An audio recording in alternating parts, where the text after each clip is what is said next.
Misa ka na sa 15 ang namatay sa landslide sa Barangay Masara sa Maco, Davao de Oro. Apan bisan ini, dunay nahukay nga usa ka 3 anyos nga batang babay kinsa buhi. Luyo nga duha ka adlaw na sukad nahitabo ang landslide. Atong sayro ng detalye niini sa live report ni Tony Humamil nga manukad sa Mawab, Davao de Oro. Jess?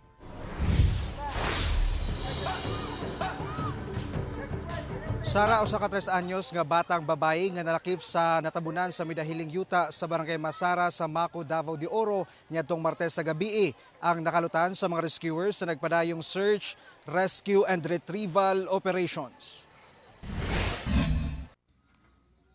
Nagbunga ang sakripisyo sa mga rescuers sa pagkalod sa kapin usa ka gatos nga missing sa landslide sa Barangay Masara sa Maco, Davao de Oro. Banda alas 7 kaginang buntag usa ka batang babaeng nakalutan sa mga rescuer human malubong sa yuta sulod sa duha ka adlaw. Sumala sa otoridad gidala sa ospital ang bata ug ginasuta ang iyang kahimtang. Wala pay dugang impormasyon nga gihatag ang MDRRMO Maco kabahin niini. Gani bisan pa man gitaligsik walay undang ang mga rescuer sa pagkalod sa yuta sa paglaom nga makita ang mga nangawala.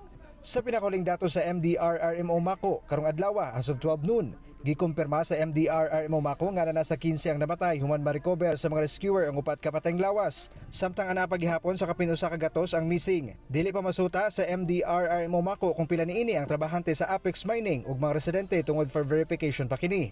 The initial report, we have 15 retrieved bodies. Continuing pa rin ang ating search, rescue, and retrieval operation doon sa ating ground zero. Hopefully, we are still hoping because we had a good news earlier with a one-child survivor na nakuha natin sa area. So, we are still very much hopeful na may makukuha pa rin tayong mga survivors. Buhi Anghel.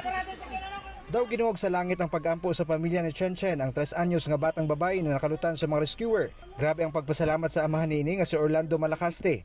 Apan ang usa pa ka igsuon niini og inahan ang wala pa makit-an hangtod karon. I-verify matud pa ni Orlando kung nalaki ba kini sa upat ka mga patayng lawas nga na-recover sa mga rescuer. Ang usa pa niya ka anak. Okay naman to siya kaya kuan na kaber naman siya yang kinabuhi ang kuan na lang na karon problema ang katong magulang wa pa na-recover na pero ambot mo maingon nila nga patay na daw. So wala pa. Pero ako patuad-tuon karon kung sa katinuod niya ang inahan wala pa. Matud pa nagkaon na sila atong gabi una sa dihang kalit nga bidahili ang yuta apan swerteng nakagawa si Orlando kauban ang iyang 8 anyos nga anak. Samtang gipaambit sab sa 26 anyos nga survivor sa landslide nga si JL Texon sa iyang social media post ang iyang kaaging nga nalakip sa natabunan sa midahili nga yuta. Sumala sa iyang post, pauli na ta siya dihang kalit nga midahili ang yuta ug natabunan ang ilang gisakyang bus. Dungog matod pa niya ang sininggitay nga gapangay og tabang kadtong gabi una. Usa si JL sa paspas nakagawas sa bus human ang pagdahili sa yuta. Makita sa hulagway sa iyang post nga nabalot na og lapok ang tibok niyang lawas. Gisulian sa GMA Integrated News nga makuha ang pahayag ni JL apan ibalibad kini. Samtang gina-verify sab karon sa MDRRMO Maco ang nadawat nga impormasyon nga dunay usa ka missing nga nakakontak pa sa kabanan niini kagabi. Apan pukpok sa bato lang ang ilang madungog sa pikas linya nga nanginahanglan og tabang.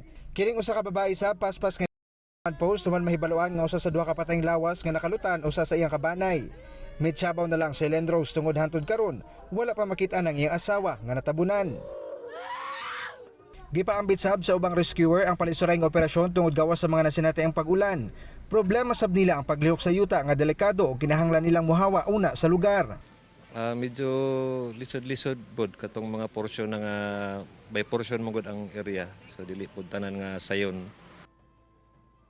Sara hangtod karon maorasa nagulat gyapon sa gawas sa command post sa Elizalde sa Maco, Davao de Oro ang pipila ka mga kabanay sa mga namising sa paglaom nga makit-an na ang ilang mga mahal sa kinabuhi. Sara.